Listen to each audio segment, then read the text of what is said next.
దేవునికి స్తోత్రాలు. క్రీస్తు శ్రమలు ఎవరి కోసం అన్న విషయాన్ని దైవ గ్రంథం నుంచి ఈరోజు మనం గమనిద్దాం. ఎక్కువగా లెటర్ డేస్ అనేది మరి ప్రాచుర్యం పొందింది.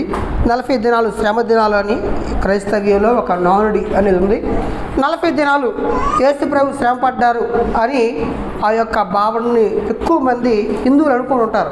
40 దినాలు శ్రమ దినాలు అని. కాబట్టి మనం గమనిస్తే యేసుక్రీస్తు వారు 40 దినాలు శ్రమ దినాలు పాటించారన్నట్టుగా, 40 రోజులు శ్రమ పడ్డారన్నట్టుగా చెప్పేవారు ఉన్నారు. అంతేకాదు మనం గమనించినట్లయితే యేసుక్రీస్తు వారు సిలువ మీద ఉదయం 9 నుండి మధ్యాహ్నం 3 గంటల వరకు ఆ వేదన అనుభవించారు. ఆయన కష్టపడ్డారు. ఆయన యొక్క త్యాగాన్ని, ఆయన ప్రేమను మనం జ్ఞాపకం చేసుకోవడం కూడా మనం జరుగుతూ ఉంటుంది. కానీ బైబిల్ మనం గమనిస్తే దేవుడు యేసుక్రీస్తు వారు ఎంత శ్రమ పడ్డారో, మన మీద ఆయన ఎంత ప్రేమ చూపించారో, అది 6 గంటల శ్రమ పడ్డారా, 3 రోజుల 40 రోజుల అన్న విషయాన్ని దైవ గ్రంథాన్ని గమనిస్తే మనకు ఆశ్చర్యం వేస్తుంది. బైబిల్ని మనం చదువుదాం. యోహాను సువార్త 3వ అధ్యాయము 16వ వచనాన్ని చదువుదాం. దేవుడు లోకమును ఎంతో ప్రేమించాడు కాగా తన అద్వితీయ కుమారునిగా పుట్టిన వాని యందు విశ్వాసముంచు ప్రతివాడు నశింపక నిత్య జీవం పొందినట్లు ఆయన్ను అనుగ్రహించాడు. మనం గమనిస్తే దేవుడు లోకమును ఎంతో ప్రేమించాడు. లోకం అంటే చెట్లు పుట్టలు జంతువులు కాదు, కొండలు గుట్టలు కాదు. మనం ఎవరండి?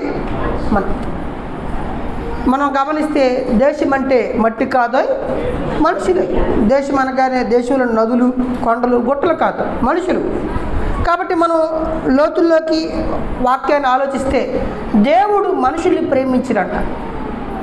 దేవుడు మనుషుల్ని ప్రేమించి ఎంత ప్రేమించిరంటే మీరు గమనించండి. ఈరోజు మనం చూస్తున్న ఈ మేఘాలు కావచ్చు, కొండలు కావచ్చు, పర్వతాలు కావచ్చు, జంతువులు కావచ్చు, ఈ లోకంలో చూస్తున్నవన్నీ కూడా, మనం అనుభవిస్తున్నవన్నీ కూడా, పీలుస్తున్న గాలి కావచ్చు, ప్రతిదీ ఈ లోకమంతా దేవుడే చేశాడు మనకి. అది మనకు తెలుసు.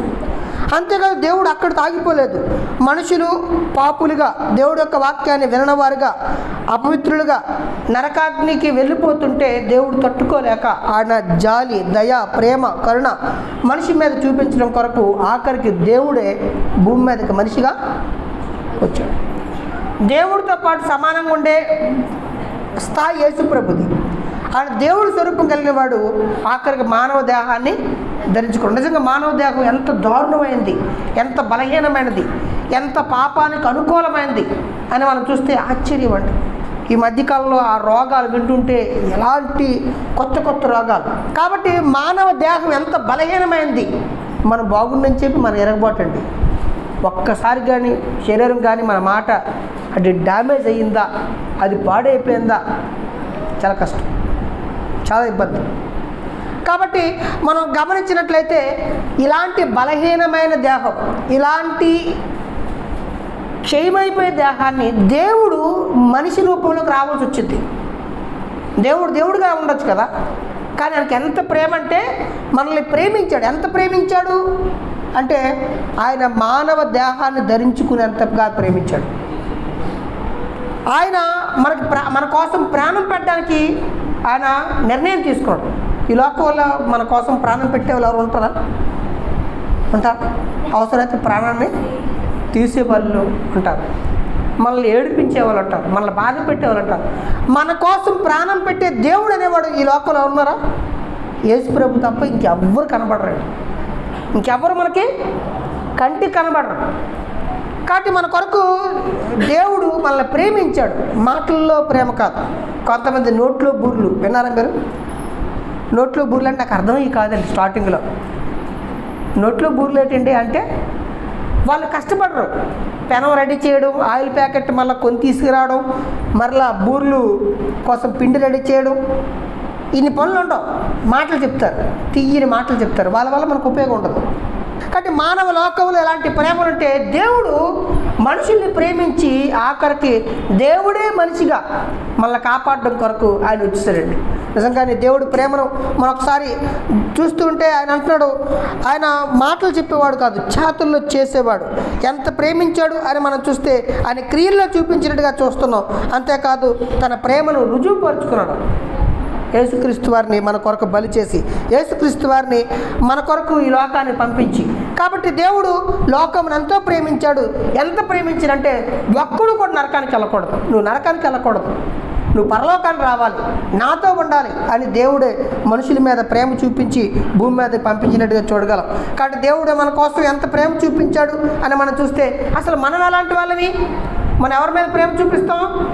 కాస్త కోస్త మంచి మీద చూపించడానికి చూస్తాం. వాడిన దగ్గర దుర్మార్గుడు, వాడిన దగ్గర చెడ్డోడు అనుకుంటాం. ఒకవేళ మనం సాయం చేస్తే ఎవరి కోసం చేస్తామండి? మంచుల కోసం చేస్తే చెయ్యొచ్చు, లేకపోతే లేదా. అందరి కోసమే చేసి మనం మంచుల కోసం కూడా అంత తొందరగా చెయ్యం. కాబట్టి మనం ఎలాంటి వాళ్ళని చూద్దాం ఒకసారి. తీతు రాసిన పత్రిక 3వ అధ్యాయము 3 నుండి 5 వరకు. ఎందుకనగా మనము కూడా మనం దేవుడిని నమ్మక ముందు, దేవుళ్ళలోకి రాకముందు, దైవ గ్రంథం తెలియనప్పుడు, కొంతమంది దేవుడిని నమ్ముకున్న తర్వాత కూడా ఇంకా అవివేకులుగా ఉంటారు. ఇక్కడ అంటున్నాడు, మునుపు మనం దేవుళ్ళలోకి రాకముందు, ఒకవేళ దేవుడు ఆత్మల్లో లేకముందు అవివేకులు మనం దేవుడి యొక్క వాక్యానికి, దేవుడి యొక్క చిత్తానికి మాట విన్న అవిధేయులము. మనము మోసపోయాం లేదా? అవ మోసపోయింది లేదా? ఆదా మోసపోయాడు లేదా? సాతాను మాటలు విన్నారు, వాళ్ళు మోసపోయారు. కాబట్టి దేవుడు అంటే ఏంటో, సత్యమేంటో, ఏది వాస్తవమో, ఏది తప్పో, ఏదొప్పో మనకు తెలియదు. మనం మోసపోయాం. ఇప్పుడు కాదండి, ఇప్పుడు కూడా మోసపోతున్నారు. ఇప్పటికీ సాతాను మాట వింటున్నారా? ఇప్పుడు అలాగ ఉండకూడదు. కాబట్టి మునుపు మనం అవివేకులము, మోసపోయిన వారమును, నానా విధములైన ఏంటి దేవుని నమ్మక ముందు నానా విధమైన దురాశలు ఉన్నాయి. ఇప్పుడున్నాయా? అలాగుంటే చర్చికి రావడం వేస్ట్, యేసుప్రభుని నమ్ముకోవడం వేస్ట్. దేవుళ్ళకి రాకముందు నానా విధమైన దురాశలు, భోగాలు. మనం ఎవరికి దాసులు అయిపోయింది? భోగాలు కావాలి మనిషికి. కడుపు నిండాలి, ఆకలి తీర్చుకోవాలి, బట్ట కట్టుకోవాలి అన్నది కాదు. మనిషి భోగం కావాలి. భోగం అంటే విపరీతమైన సుఖం కావాలి అని మనిషి కోరుకుంటాడు. చాలా విచిత్రం అనిపిస్తుంటుందండి మనిషికి. ఈరోజు బతకడానికి, డబ్బు సంపాదించడానికి ఎన్ని అవకాశాలు ఉన్నాయంటే అన్ని అవకాశాలు ఉన్నాయండి. ఎన్ని అవకాశాలు ఈజీగా మనం కష్టపడి పనిచేసి బతకొచ్చండి. తిండి లేకుండా ఇబ్బంది పడే దరిద్రం అయితే ఈ రోజుల్లో లేదండి. ఒకప్పుడు మన పూర్వీకులకి పంటలు పండేవి కాదు, పనులు ఉండేవి కాదు, అందరూ ఖాళీగా ఉండేవారు. ఇప్పుడు అలా కాదండి, పనులు లేదు. పనులు దొరకక పెద్ద పెద్ద హోటల్లో, స్టార్ హోటల్లో అవసరమైతే ఓనర్ గారు కూడా ప్లేట్ కడవలసిన పని తెలుసా మీకు? పనులకి విపరీతం డిమాండ్ ఉంది. ఉందా లేదా? మాకు పని లేదు అంటున్నారా? మీకు పని లేదు అంటున్నారంటే మీరు ఆలోచించే విధానంలో తేడా ఉంది అర్థం అనమాట. కాబట్టి మనం గమనిస్తే ఇప్పుడు మనిషి బతకడానికి చాలా అవకాశాలండి, ఒకప్పుడులా కాదు. కాబట్టి మనం గమనిస్తే ఈరోజు బతకలేము అనకండి, ఈజీగా బతకవచ్చు. కాబట్టి ఇన్ని సదుపాయాలు, ఇన్ని టెక్నాలజీ ఉంది, ఇంత మెడిసిన్, ఇంత తెలివితేటలు ఉన్నాయి, ఇంత వైద్యం ఉంది, అయినా మనిషి సమస్యలు ఉన్నాడు. మీరు ఇది విచిత్రం, నీకు చెప్పడం కొరకు ఇవన్నీ చెప్పాను. ఇన్ని సౌలభ్యాలు ఉన్నాయి, ఇన్ని సుఖాలు ఉన్నాయి, అయినప్పుడు కూడా మనిషి సమస్యల్లోనే ఉన్నాడు. కారణం ఏంటంటే ఇక్కడ దేవుడు చెప్తున్నాడు, మనిషి తత్వం ఎలాగుందంటే అనేక దురాశలు, భోగాలతో ఉన్నాడండి. మీరు గమనించండి, మనిషికి ఎందుకు ఇన్ని సమస్యల్లోకి వెళ్ళిపోయింటే భోగాలు కావాలి. మనిషికి ఏం కావాలి? భోగాలు. దుష్టత్వమునందును, అసూయ ఎందును అండి. దేని ఎందుకు కాలం గడుపుతున్నారంట? అసూయ. దుష్టత్వమునందు కాలం గడుపుచు అసహ్యులమై ఒకరినొకరు ద్వేషించుకుంటేమి. అమ్మ ఇప్పుడు కూడా అలాగే ఉన్నారా?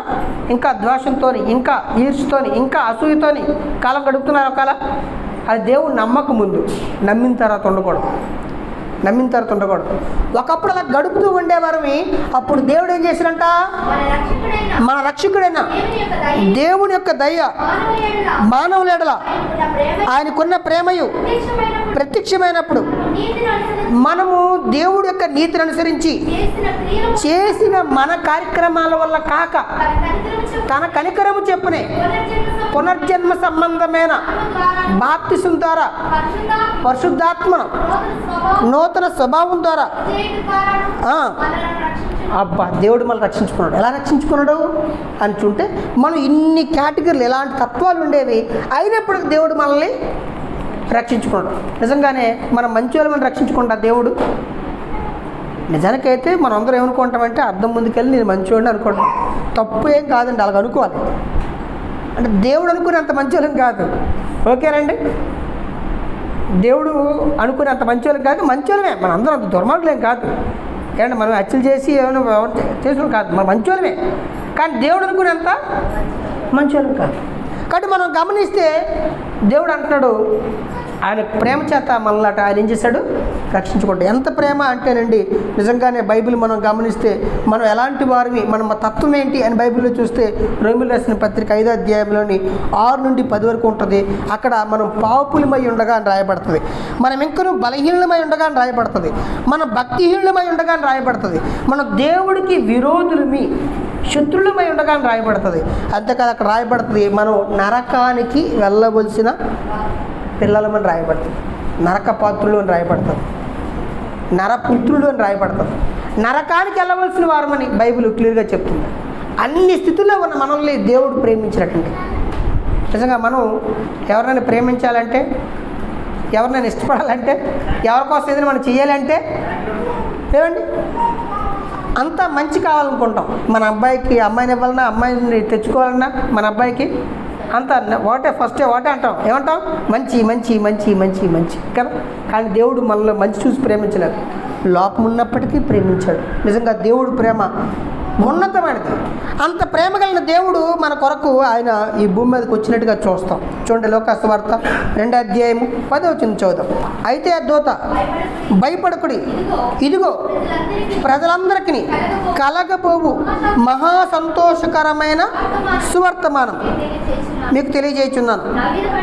దావీదు పట్టణమందు నేడు రక్షకుడు మీ కొరకు పుట్టి ఉన్నాడు. యేసుక్రీస్తు వారి పుట్టుక ఎవరి కొరకు అటండి, మీ కొరకు అంటే యేసుక్రీస్తు వారు పుట్టింది మన కొరకే. అంతేకాదు ఆయన బ్రతికిన ఆ బోధంతా కూడా మన కొరకే, ఆయన మాట్లాడి మన కొరకే. ఆఖరికి ఆయన సిలువలో చనిపోయింది కూడా మన కొరకే, ఆయన చనిపోయి తిరిగి లేచింది కూడా మన కొరకే. ఆయన రెండో రాకల్లో రాబోతున్నారు ఎవరి కొరకు అంటే తనతో పాటు ఉండడానికి కొరకు, తాను ఉండి చోటు మనం కూడా ఉండడానికి, ఆయన మనల్ని తీసుకెళ్ళడానికి రాబోతున్నాడు. యేసుక్రీస్తు వారు రాబోతుంది కూడా మన కొరకు. నిజంగానే యేసుక్రీస్తు వారు మన కొరకు అంత ప్రేమ ఏంటంటే ఆయనకి, మనకు ఆయనతో ఉండాలి, ఆయన దగ్గరికి వెళ్ళాలని మనకు ఆశ లేకపోయినా ఆయనకి మన మీద ఉన్న ప్రేమ. నిజంగానే యేసుక్రీస్తు వారి గురించి ఈ లోకానికి భిన్నమైన ఒక వ్యత్యాసం ఉంది. మనందరం ఫోటోలు తీసుకుంటాం, మనందరం ఫోటోలు ఉంటాయి, పెళ్లి ఫోటోలు కావచ్చు, లేదంటే పార్కులకు వెళ్ళినప్పుడు కావచ్చు, బీచ్లకు వెళ్ళినప్పుడు కావచ్చు, నించోనోటి ఎలాగోటి కదా. ఎన్ని ఫోటోలన్నింటిలోని హెయిర్ స్టైల్ ఎలాగుందో చూసుకుంటాం, బుగ్గలు ఎలాగుందో చూసుకుంటాం, తలదువ్వుకోవడం ఏంటి, మధ్యలో ఏంటి కచ్చిపుతోని ముఖాన్ని తుడుచుకోవడం, మన ఫోటోలు అన్నీ అదిరిపోతున్నాయి. కానీ యేసుప్రభు ఫోటో విచిత్రమైందండి, ఆకాశానికి భూమికి మధ్యలో వేలాడుతుంటాడు ఆయన. ఆ ఫోటోలో ఆయనకి మంచి హెయిర్ స్టైల్ మనకు కనబడట్లేదు, ఆయన ముఖానికి పౌటున్నట్టుగా మనకేం కనబడట్లేదు. ఆయన చేతులు, కాలు, ఒళ్ళంతా కూడా రక్తంతో ముద్దయిపోయి కారుతున్న ఫోటో మన కళ్ళ ముందు ఉంది. ఆయన ఫోటో ఎందుకు అలా ఉంది, మన ఫోటోలు ఎందుకు ఎలా ఉన్నాయి? మన ఫోటోలన్నీ కూడా సుఖాలు, సౌఖ్యాలు, ఆనందాలు. మన కొరకు అయితే యేసుక్రీస్తు వారు ఆ శిలువ త్యాగం ఎవరి కొరకు అంటే, ఆ శ్రమ ఎవరి కొరకు అంటే మన కొరకు. ఎవరి కొరకు అండి? నిజంగా అదే సమయంలో ఒక డాక్టర్ గారు కానీ ఆయన దగ్గరికి వెళ్తే నీకు ఎక్కడ నొప్పి ఉందో చెప్పంటే ఏమని చెప్తాడు? కాలు దగ్గర నొప్పి ఉందని చెప్తాడా? చేతుల దగ్గర నొప్పి ఉందని చెప్తాడా? వెన్నుపూస దగ్గర నొప్పి ఉందని చెప్తాడా? తలనొప్పి అని చెప్తాడా? మొత్తం పై నుండి కింద వరకు ఎక్కడా కూడా ఆయనకి విశ్రాంతి కానీ నెమ్మది కానీ లేదండి. మొత్తం ఆయన దేహం అంతా ముద్ద అయిపోయింది, విరవబడింది. ఎవరి కొరకు అంటే మన కొరకు అండి. డాక్టర్ గారి దగ్గరికి వెళ్తాం, మనం ఎక్కడో ఒక దగ్గర సమస్య ఉందని చెప్తాం, కానీ ఆయనకి ఎక్కడో సమస్య, దేహమంతా సమస్య. ఆ సమస్య ఎవరి కొరకు అంటే మన కొరకు. ఎవరి కొరకు అండి? నిజంగానే ఈ లోకం విచిత్రమైన ఫోటో అండి. ఆయన ఫోటో, ఆయన యొక్క రూపం ఈ లోకం చెప్తుంది, నేను మిమ్మల్ని ప్రేమిస్తున్నాను, నేను మిమ్మల్ని ప్రేమించి మీ కొరకు నేను ఎలా ఉన్నాను. నిజంగానే మన ఫోటోలన్నీ కూడా మనం చూసుకుంటే మనకు అర్థం అవుతుంది, మన డ్రెస్ ఎలాగుంది, మన స్టైల్ ఎలాగుంది, అన్నీ మనం చూసుకుంటున్నాం. యేసుక్రీస్తు వారి డ్రెస్ ఎలాగుంది, ఆయన శరీరం ఎలాగుంది, ఆయన తలకాయ ఎలా ఉంది చూస్తే ఆయన త్యాగం మనకు కనబడుతుంది. దేవుడు అంత విపరీతంగా మనల్ని ప్రేమించాడు. ఆయన ప్రేమను మనం చూస్తే కొంతమంది 6 గంటలు ఆయన సిలువలో యాతన పట్టడండి అని చెప్తున్నారు, కొంతమంది 40 రోజులు అని చెప్తున్నారు. కానీ బైబిల్ మనం చూస్తే లోతుల్లోకి వెళ్తే దేవుడు మనల్ని ఎంత ప్రేమించి ఎంత కష్టపడ్డాడు మన కొరకు, ఎంత శ్రమ పడ్డాడో బైబిల్లో కొన్ని విషయాలు చూస్తే నాకు ఆశ్చర్యం వేసింది. ఆ విషయాలు మనం చదువుదాం. హెబ్రీయులకు రాసిన పత్రిక 5వ అధ్యాయము 7వ వచనం చదువుదాం. ఆయన శరీరధారి ఉన్న దినములలో మహారోదన. మనం గమనిస్తే 40 రోజులు కాదండి ఆయన శ్రమ. ఆయన శ్రమ 9 గంటలు 6 గంటలు కాదండి, ఆ సిలువలో 6 గంటలు కాదండి. మనం చూస్తే ఆయన శరీరధారి ఉన్న దినములలో మహారోదన. ఆయన శరీరాన్ని 33.5 సంవత్సరాలు ధరించుకున్నాడు. 33.5 సంవత్సరాలు ఆయన అంటున్నాడు మహారోదన. 30 సంవత్సరాల తర్వాత ఆయన సేవకు వచ్చారు. ఆయన అంటున్నారు మహారోదనతోనూ. కన్నీళ్ళు వేరు, ఏడడం వేరు, రోదన వేరండి. ఏడడం అంటే ప్రతి చిన్నదానికి మనిషి ఏడుస్తుంటాడు, ప్రతి చిన్న ముళ్ళు గుచ్చుకుంటే ఏడుస్తాడు, ఎవరిని ఒక మాట అంటే ఏడుస్తాడు. ఇక్కడ యేసుప్రభు వారు ఏడుపు ఒకటే కాదు, మహారోదన. రోదన అనేది ఎప్పుడు చేస్తారంటే, ఒకసారి టీవీ 9లో 5 సంవత్సరాల పాప కుక్కర్సినప్పుడు హాస్పిటల్లో ట్రీట్మెంట్ చేస్తే మందులు లేవు వాళ్ళ దగ్గర. 5వ రోజుకి 6వ రోజుకి పాప నోటంట సొంగ వస్తుంది, నొరగలాగా వస్తుంది, కుక్కలాగా అరుస్తుంది. కుక్కలాగా అరుస్తూ ఉంటే ఆ పాప చచ్చిపోద్దని డాక్టర్లు చెప్పారు. టీవీ 9లోని ఆ కొట్టిమిట్టాడుతున్న ప్రాణాన్ని చూపిస్తున్నాడు.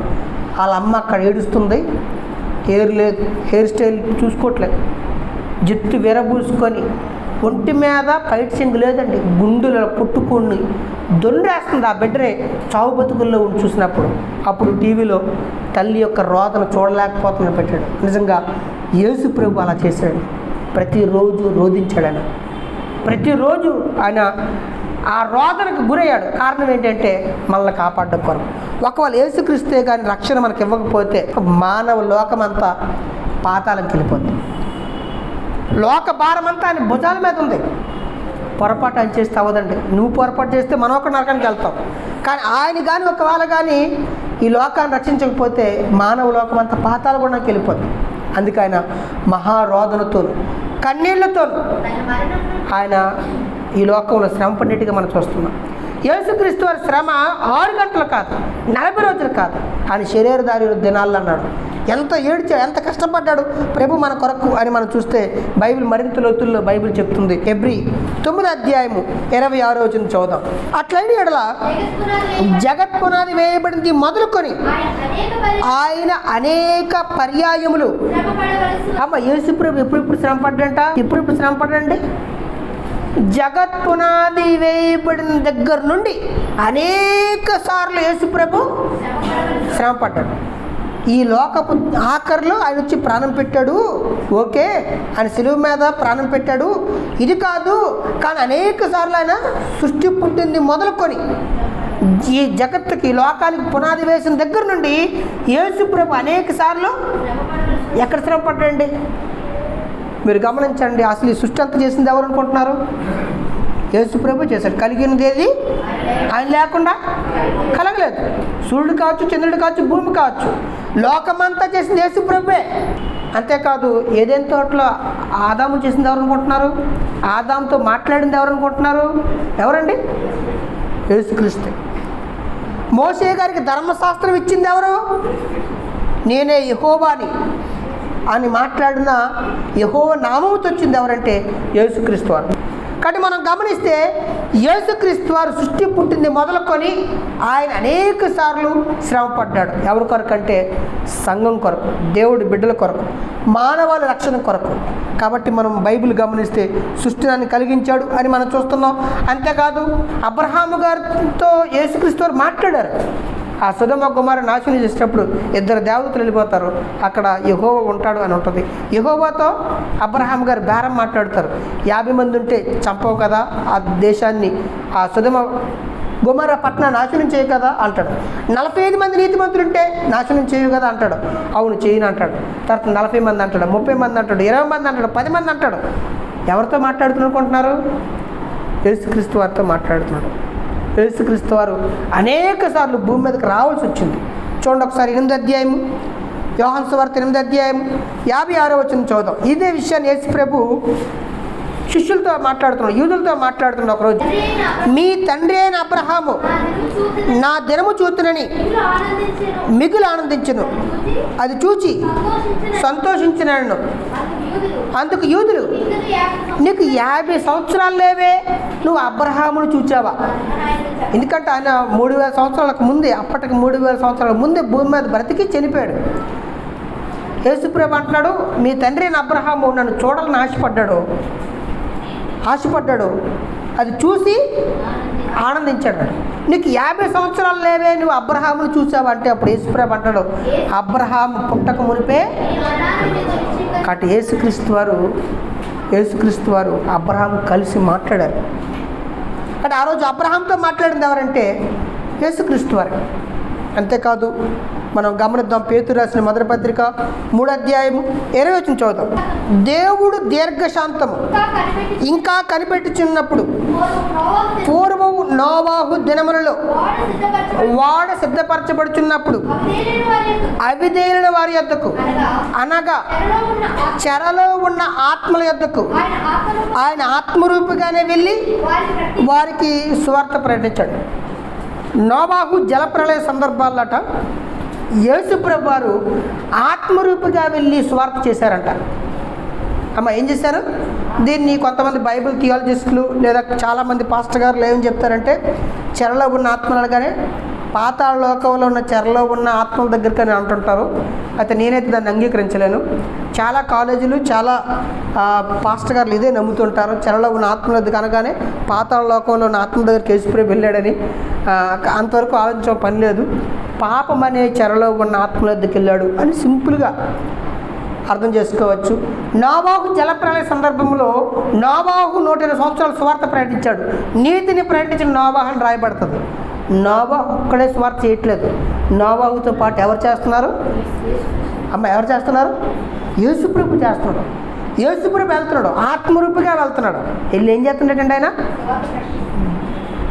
బైబిల్ మీరు గమనించారు లేదా? పౌలు గారు అంటారు, మేము దేవుడు జత పనివారం. ఎవరు పనివారమా? దేవుడు పని చేస్తున్నాడు, మేము పని చేస్తున్నాం. దేవుడు మనుషుల్ని కాపాడడం కొరకు ప్రాకులాడుతున్నాడు, మేము ప్రాకులాడుతున్నాం. ఇక్కడ కూర్చుని మనం కూడా ప్రాకులాడుతున్నాం కదా? ప్రాకులాడుతున్నాం లేదా? ఆరాట పడుతున్నాం లేదా? ఆరాట పడుతున్నారు లేదా? మేము ఎవరి జత పనివారమే?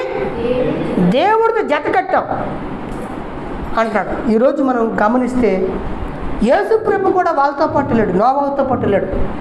మీరు మారండి అని ఆయన కూడా చెప్తున్నాడు. ఈరోజు సువార్త కావచ్చు, సేవ కావచ్చు జరుగుతుందంటే ఈ లోకంలో మనుషుల యొక్క తాపత్రయం వెనక అసలు దేవుడు ఉన్నాడండి. ఆయన ఆత్మ ఉంది, ఆయన ప్రేరేపణ ఉంది, ఆయన ఉన్నాడు. ఆయన ఉంటేనే చేయగలం. కాబట్టి మనం గమనించినట్లయితే బైబిల్ గమనిస్తే ఆ రోజు చెరలో ఉన్న ఆత్మలద్దకు యేసుప్రభు వెళ్ళాడండి. యేసుప్రభు వెళ్ళి వాళ్ళతో మాట్లాడాడు, వాళ్ళందరికీ ఆయన ప్రకటించాడు అని బైబిల్ చెప్తుంది. కాబట్టి దేవుడు ఆనాటి కాలం నుండి కూడా దేవుడు ప్రాకులాడుతున్నాడు, యేసుప్రభు ప్రాకులాడుతున్నాడు మనుషులు కాపాడడం కొరకు. ఆయన శ్రమ పడుతున్నాడు అని బైబిల్ చెప్తుంది. ఎప్పుడెప్పుడు శ్రమ పడ్డాడని చూస్తే ఆయన ధర్మశాస్త్రం ఇచ్చాడు. వాళ్ళందరినీ కూడా ఐగుప్తులో నుంచి పాలుతీన దేశానికి నడిపించేటప్పుడు యేసుప్రభు వాళ్ళకు తోడుగా ఉన్నాడు. నువ్వు రాకపోతే నేను వీళ్ళు నడిపించలేనని మోషే గారు మాట్లాడతారు. కాబట్టి యేసుక్రీస్తు వారు వాళ్ళతో పాటు ఉన్నాడు. అందుకని క్రీస్తు అనే బండలో నీళ్లు మేము తాగాము అని చెప్తారు. కాబట్టి యేసుక్రీస్తు వారు వాళ్ళతో ఉన్నాడు. బైబిల్ మనం గమనిస్తే యేసుక్రీస్తు వారు అనేక సార్లు శ్రమ పడ్డారు అని బైబిల్ చెప్తుంది. ఆయన శ్రమ ఏంటి? ఆయన ఎవరి కొరకు శ్రమ పడుతున్నారు ఏంటి? ఆయన పని అంటే మనుషుల్ని కాపాడడం కొరకు, ప్రేమించడం, వాళ్ళని ఆయన వారికి వెళ్ళి చెబుతున్నట్టుగా చూస్తాం. ఇంకా చూస్తానండి ఆయన బతుకులాడుకుంటానని ఉంటుంది, ప్రాకులాడుతున్నాడని ఉంటుంది, వేడుకుంటున్నాడని ఉంటుంది బైబిల్లో. చదువుదాం ఒకసారి. కొరింథీయులకు రాసిన 2వ పత్రిక 5వ అధ్యాయము 20వ వచనం మనం చదువుదాం. కావున దేవుడు మా ద్వారా వేడుకున్నట్లు. మీరు గమనిస్తే ఎవరు వేడుకుంటున్నారట? వేడుకోవడం అంటే చెప్పి సుదరడం కాదండి. వేడుకోవడం అంటే నేను బతుకులు ఆడుకుంటున్నాను రా, నేను వేడుకుంటున్నా, నా మాట రా అంటుంటాం కదా.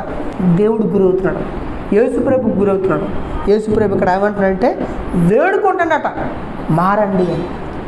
మీరు మనసు మార్చుకోండి, నన్ను నమ్ముకోండి, మీకు నిత్య జీవాన్ని ఇస్తాను, శాంతిని ఇస్తాను అని యేసుక్రీస్తు వారట. దేవుడు మా ద్వారా మిమ్మల్ని వేడుకొనుచున్నట్టు క్రీస్తుకి మేము రాయబారులు. అంటే దేవుడు ఏం చేస్తున్నాడు? మనుషుల్ని వేడుకుంటున్నట్టుగా, ప్రాకులాడుతున్నట్టుగా, ఓర్చుకుంటున్నట్టుగా మనం చూస్తున్నాం. మనం చూద్దాం. రోమిలు రాసిన పత్రిక 2వ అధ్యాయము 4వ వచనం కూడా చదువుతాం. దేవుడు అనుగ్రహము మారు మనస్సు పొందుటకు. అమ్మ, దేవుడు అనుగ్రహం ఉంది కదా, అది గొప్ప మనస్సు ఉంది కదా, అదేం చేస్తుందంట? మనల్ని దేనికి ప్రేరేపిస్తుందట? మారు మనస్సు పొందు అని అది ప్రేరేపిస్తుంటుందట. నీ మనసు మెత్తని పరుచుకో, ఇది రైటు, ఇది తప్పుని విడిచిపెట్టు అని చెప్తుంటుందట. దేవుడు అనుగ్రహ ఐశ్వర్యము మారు మనసు పొందుటకు నిన్ను ప్రేరేపించుచున్నదని నువ్వు ఎరుగుక. ఆ అనుగ్రహ ఐశ్వర్యము, ఆ అనుగ్రహం కూడా ఐశ్వర్యం అండి. ఐశ్వర్యం అంటే తరగనంత ఆస్తుంది అనుకోండి, ఏడేటు ఐశ్వర్యం అంట కదా. ఆయన మనం మారడం కొరకు ఆయనకుండే దీర్ఘశాంత మంచితనం అట అనుగ్రహ. ఇదొక ఐశ్వర్యం ఉంటుంది. ఏంటి? బంగారాలు వజ్రాలు ఉండడం ఐశ్వర్యం అనుకుంటాం మనం. ఆయన అనుగ్రహం కూడా ఐశ్వర్యం అంటండి. అంత ఐశ్వర్యం ఆయన దగ్గర ఉంది. ఆయన అనుగ్రహ ఐశ్వర్యము సహనమును దీర్ఘశాంతమును నువ్వు తృణీకరిస్తున్నావా? నీ కాఠిన్యమును మారు మనసు పొందని నీ హృదయమును ఎవరు అనుసరిస్తుందట? వీడి కాఠిన్యం, అవిధేయత, దాన్ని అనుసరిస్తాడటండి వాడు. ఉగ్రదినమందు అనగా దేవుడు న్యాయమైన తీర్పు బయలుపరచబడేటప్పుడు నీకు నీవే. అమ్మ, ఎవడికవడ నరకాన్ని కూర్చుకుంటాడట? దేవుడు కాదు, ఆడికాడే కూర్చుకుంటాడట నరకానికి వెళ్ళడానికి. అర్థమవుతుందా? నరకానికి వెళ్ళిపోతున్నారు ప్రజలు, మనం బాధపడుతుంటాం. వాక్యాన్ని మనం గమనిస్తే నరకానికి దేవుడు తోసిట్లేదు. ఎవడు కూర్చుకుంటాడట? ఎవడు కదండి? ఆడికాడే దేవుడు యొక్క ప్రేమను కాదంటున్నారంట. దేవుడు యొక్క సత్యాలను చెవునివ్వడం లేదంట. వాడు మూర్ఖపు మనస్తత్వానికి వాడు ఏం చేస్తున్నాడు? అనుసరిస్తున్నాడంట. అందుకన్నాడు వాడికి వాడి ఉగ్రతను సమకూర్చుకుంటున్నాడు. కాబట్టి దేవుడు అనుగ్రహైశ్వర్యము మనల్ని ప్రేరేపిస్తుంది. మారాలని ఆయన వేడుకుంటున్నాడు, బతిమలాడుకుంటున్నాడు అని బైబిల్ చెప్తుంది. మనం లోతుల్లోకి వెళ్తే 19వ అధ్యాయం లోకాసువార్తలోని 41వ వచనంలో యేసుప్రభు ఏడుస్తున్నట్టుగా చూస్తాం. 41, 42 చదువుతాం. 19వ అధ్యాయం లోకాసువార్త. ఆయన పట్టణం సమీపించినప్పుడు ఆయన దాన్ని చూచి దాని విషయమే యేసుప్రభు ఏం చేస్తుందండి? ఇదేంటండి పట్టణం విషయం ఈయనది కావడం? నిజంగానే ఆయన చెప్పే సంగతులు వింటే ఆ యొక్క పట్టణానికి మేలు. యేసుప్రభుని ఇంకొక 6 రోజులు సిలువేసేస్తారండి. సిలువేసి 6 రోజుల ముందు పట్టణానికి వెళ్తూ పట్టణం నాశనం అయిపోతుంది. భవిష్యత్తులో దానికి వచ్చే సమస్య సామాన్యమైనది కాదు. దేవుడు ఉగ్రత, దేవుడిని కాదన్నందుకు అది ఎంత భయంకరమైన స్థితికి వెళ్ళిపోతుందో దేవుడు యేసుప్రభు తెలుసు. అందుకని దాని విషయం ఏంటి? యేసుప్రభు ఏడ్చాడు. కాబట్టి దేవుడు ప్రేమ ఎంత ప్రాకులాడుతుంది మనుషుల కొరకు ఎంత ప్రాకులాడుతుంది. బతుకులాడుకుంటున్నాడు, ఏడుస్తున్నాడు. ఆయన ఏంటంటే వేడుకుంటున్నాడు అని బైబిల్ చెప్తుంది. ఆయన మనల్ని ప్రేరేపిస్తున్నాడని బైబిల్ చెప్తుంది. ఆయన మన దగ్గరికి వస్తున్నాడని చెప్తుంది. కానీ మనిషి దేవుడిని కాదంటున్నాడు. నిజంగా మనిషి ఎలాంటి వాడంటే మనం చూసాం, లోపం కలిగినవాడని మనకు కనబడుతుంది. అయినప్పటికి కూడా దేవుడు మనుషుల కొరకు ప్రాకులాడుతున్నాడు. అలా ప్రాకులాడి ఆ దేవుడిని మనం ప్రేమిస్తున్నామా? నిజంగానే ఆయన మాటకి మనం లోబడుతున్నామా? మనం ఏమైనా ఆయన మాటకి విధేయత చూపుతున్నామా? ఆయన ఎంత శ్రమ పడింది మన కొరకే కదా, మనం కావాలని కదా, మన బాగు కొరకే కదా అని బైబిల్ చెప్తుంది. నిజంగా ఆ ప్రేమ కలిగిన దేవుణ్ణి మనం ప్రేమించగలుగుతున్నామా? ఈ లోకంలో మనం చాలామందిని ప్రేమిస్తున్నాం. డబ్బులు కావచ్చు, ఆస్తులు కావచ్చు, పేరు ప్రఖ్యాతులు కావచ్చు, భార్య కావచ్చు, భర్తను కావచ్చు, పిల్లలు కావచ్చు. ఏం తప్పు కాదండి. మన భార్య, పిల్లల్ని, భర్త అన్నింటినీ ప్రేమించాలి. కానీ మన ప్రేమకి 100కు 100 రాదండి. ఏంటండి? 100 రూపాయలు ఇచ్చేవరకు తిరిగి 100 రూపాయలు రాదు. అంటే 100 రూపాయలు అంటే 100 ప్రేమ, 100% ప్రేమించేవరకు 100 రాదు. కొన్నిసార్లు 50 రావచ్చు, కొన్నిసార్లు 90 రావచ్చు, కొన్నిసార్లు 10 రావచ్చు నీకు తిరిగి. కొన్నిసార్లు 100కు 100 రాకుండా అవతల నుండి బాధ కూడా రావచ్చు. ఎంత ప్రేమించినా సరే కొంతమంది అంటారు, ఎందుకు పెంచవు, కన్నా కదా పెంచు అడిగే వాళ్ళు అంటారు. నన్ను అడిగి కన్నావా నువ్వు అని కేసు వేసిన కూడా ఉన్నారు తెలుసా మీకు? కాబట్టి ఈ లోకంలో మనం గమనిస్తే మనం ఎంత ప్రేమిస్తున్నాం, 100కి 100 పాలు రాదండి. 100కి 100 పాలు ఎవరి దగ్గర రాదండి. మీరు ఆశించకండి, 100కి 100 పాలు వస్తాను ఆశించకండి. ఎంతో కొంత వస్తుంది. 50%, 30%, 90% కూడా రావచ్చు ఒకవేళ దేవుడు కృప ఉంటే.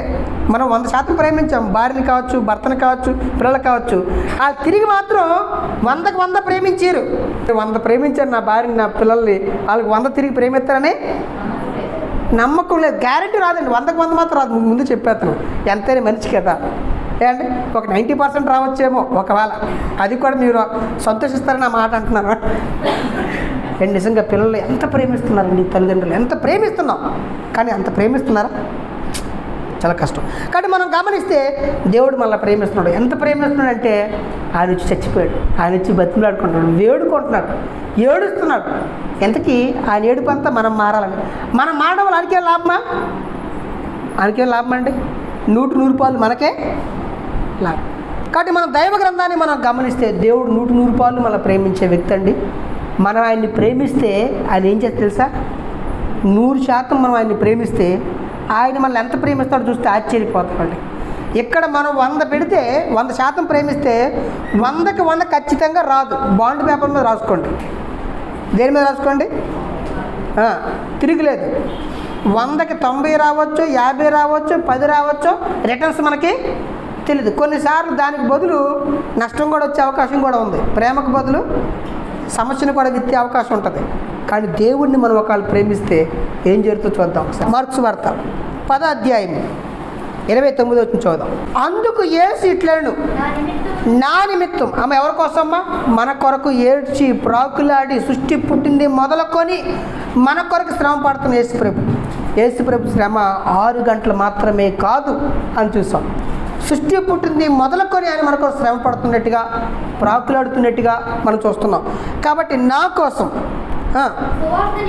దేవుడి యొక్క ప్రేమను ఇతరులకు పంచడం కొరకు నిమిత్తం ఇంటినైనను, అన్నదమ్ములైనను, అక్కజంటలైనను, తల్లిదండ్రులైనను, పిల్లలైనను, భూములైనను. అంటే విడిచిపెట్టడం అంటే అన్ని వదిలేసి వచ్చి మనకు కాదండి. పెళ్లి చేసుకున్న తర్వాత బాగా వదిలేమని కాదు అర్థం. అంటే అంతకంటే ఎక్కువ నాకు ప్రాధాన్యత ఇవ్వని అర్థం. దీని లోతుల్లోకి వెళ్ళండి. కొంతమంది దీన్ని పట్టుకొని చాలామంది బైబిల్ లోతుల్లోకి వెళ్ళకుండా ఇష్టానుసారంగా మాట్లాడుతుంటారు. ఇప్పుడు మా వాడు క్లాస్కి నెంబర్ 1 అంటే అర్థం ఏంటి? ఆడొకటని అర్థమా? అంతకన్నా బాగా చదువుకుంటాను అర్థమా? మాటకు అర్థం ఉంటుంది కదా. కాబట్టి చాలామంది అలా మూర్ఖంగా మాట్లాడుతుంటారు. కాబట్టి నన్ను ఎక్కువగా ప్రేమించు. నీ ఆస్తుల కంటే, అంతస్తుల కంటే, నీ సుఖాల కంటే నన్ను ఎక్కువ ప్రేమించి అంటాడు. ఒకవేళ నన్ను ప్రేమిస్తే అట ఇప్పుడు ఇహమందు హింసలు కూడా ఉంటాయండి. హింసలు కూడా ఉంటాయి. హింసలతో పాటు 100 అంతులుగా ఇంట్లను 100 అంతులు ఇల్లు వస్తాయండి. ఒక ఇల్లుని నువ్వు దేవుడి కోసం అంట ఒక ఇల్లుకి ఇంటికంటే ఎక్కువ ప్రాధాన్యత ఇచ్చావు అనుకోండి, 100 ఇల్లులు వస్తాయండి. వస్తాయా? ఇల్లులే ఉండట్లేదు. వస్తాయండి.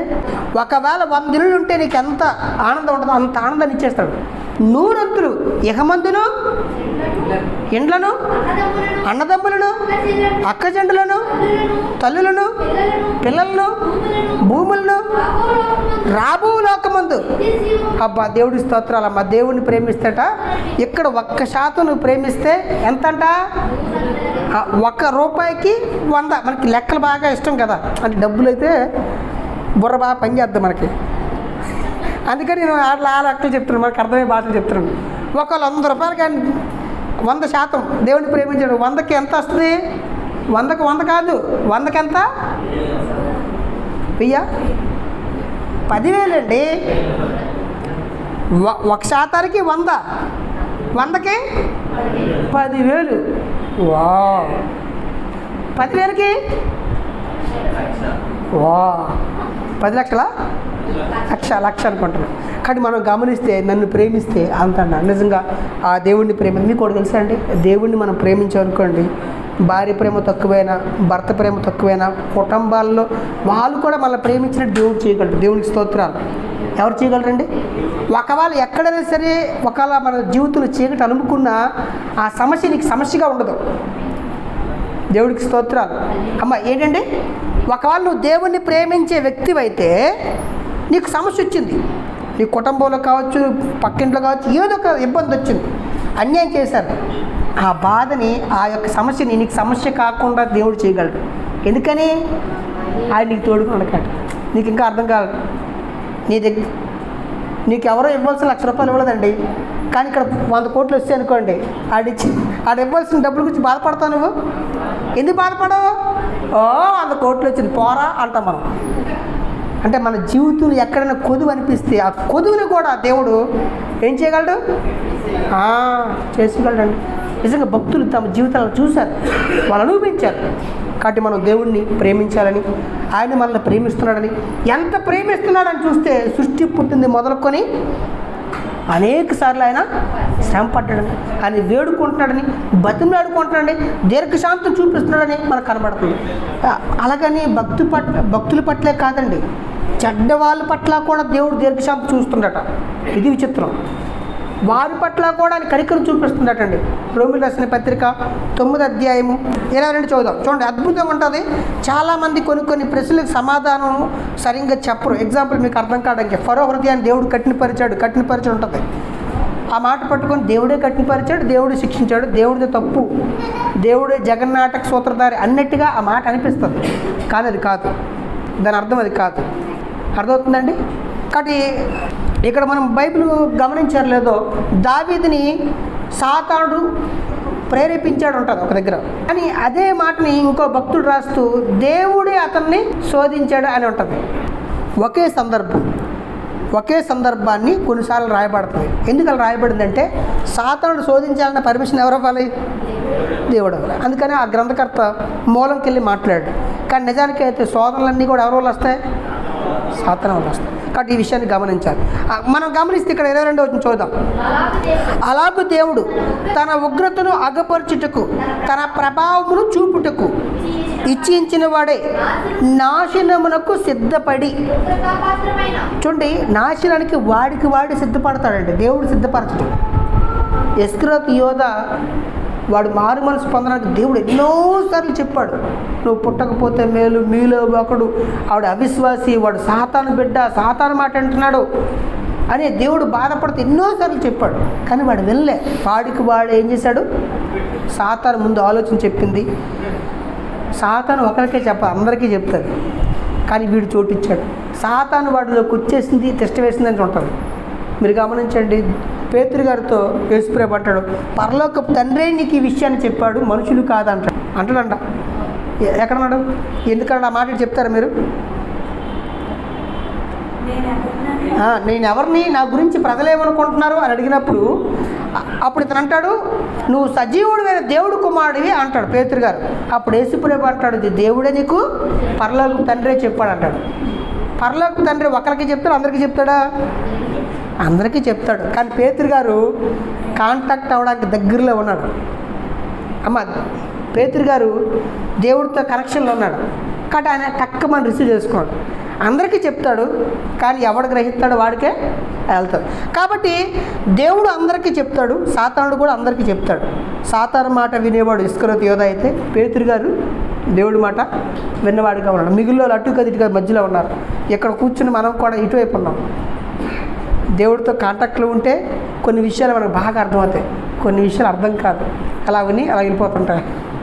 కాబట్టి మనం గమనిస్తే ఉగ్రతా పాత్రల కట వాళ్ళు సిద్ధపడిపోయారంట. వాళ్ళ పట్ల కూడా దేవుడు ఏం చేస్తున్నట్టండి? ఏం చేస్తున్నాడు? ఆయన బహు దీర్ఘశాంతంతో సహించినేమి అన్నాడు. కాబట్టి 10 అద్భుతాలు చేశాడు దేవుడు ఫరో దగ్గర. 10 అద్భుతాల్లోని అయినా సరే వాడు కఠినపరుచుకుంటాడు. 7 సార్లు వాడు కఠినపరుచుకుంటాడు, 4 సార్లు దేవుడు కఠినపరిచినట్టుగా ఉంటాడు. ఎన్నిసార్లు? 6-7 సార్లు వాడు కఠినపరుచుకుంటాడు, 3 సార్లు దేవుడు కఠినపరిచినట్టుగా ఉంటాడు. కాబట్టి దైవ గ్రంథాన్ని మనం గమనిస్తే చెడ్డవాడు కూడా మారాలని దేవుడు కోరుకుంటాడు అని బైబిల్ చెప్తుంది. దుష్టులు దుర్మార్గులు చనిపోవడం నాకేమైనా సంతోషమా అని బైబిల్లో దేవుడు చెప్తున్నాడు. కాబట్టి దేవుడు మనుషులు మారాలని, వారిని కాపాడడానికి దేవుడు ప్రయత్నిస్తున్నట్టుగా యేసుప్రభు ప్రయత్నించడం కనబడుతుంది. యేసుప్రభు శ్రమ పడుతున్నాడు. ఎప్పుడు శ్రమ పడుతున్నాడు అంటే, మనకి జగత్తు పునాది వేయబడిన దగ్గర నుండి ఆయన శ్రమ పడుతున్నాడు. ఎంత శ్రమ పడుతున్నాడు అని చూస్తే, ఆఖరికి ఆయన ఎంత ప్రేమించాడు చూస్తే, మన కొరకు ఆయన వచ్చి ప్రాణం పెట్టాడు, మన కొరకు ఆయన చచ్చిపోయాడు. కాబట్టి అంత ప్రేమ చూపించే దేవుణ్ణి మనం ప్రేమించాలి. ఒకవేళ ప్రేమించకపోతే పౌలు గారు ఏం చేశారంటే దేవుని ఆత్మ ద్వారా ఒక మాట అనేసారండి. చూడండి ఒకసారి, కొరింథీయులకు రాసిన మొదటి పత్రిక 16వ అధ్యాయము 22వ వచనం. ఎవడైనను ప్రభువుని ప్రేమించుకుంటే వాడు శపించబడునుగాక. కాబట్టి ఇంత ప్రేమ చూపే దేవుణ్ణి ఒకవేళ ప్రేమించకపోతే వాడు శాపగ్రస్తులైపోవాలి అంటున్నాడు. కాబట్టి అలాంటి శాపగ్రస్తులుగా మనం ఎవరు ఉండకూడదు అనేదే నా ఉద్దేశం. కాబట్టి దేవుడు ప్రేమ మనలందరినీ ప్రేరేపిస్తుంది. ఆయన మాటకు లోబడాలి, మనం రక్షించబడాలి, మనంతా కూడా నిత్య జీవానికి వెళ్ళాలి అని మన కొరకు యేసుక్రీస్తు వారిని ఈ లోకానికి అనుగ్రహించాడని బైబిల్ చెప్తుంది. కాబట్టి ఆ గొప్ప రక్షణ, ఆ గొప్ప భాగ్యాన్ని కొంతమంది వదులుకుంటుంటారు. కొంతమంది యేసుప్రభుని నమ్ముకోరు, యేసుక్రీస్తు వారిని విశ్వసించరు. అది చాలా తెలివి తక్కువ పని. కాబట్టి మనం రక్షణ పొందిన వారుగా, రక్షించబడిన వారుగా ఇతరులు రక్షించవలసిన బాధ్యత మన మీద ఉందని మరి గుర్తుంచుకోండి.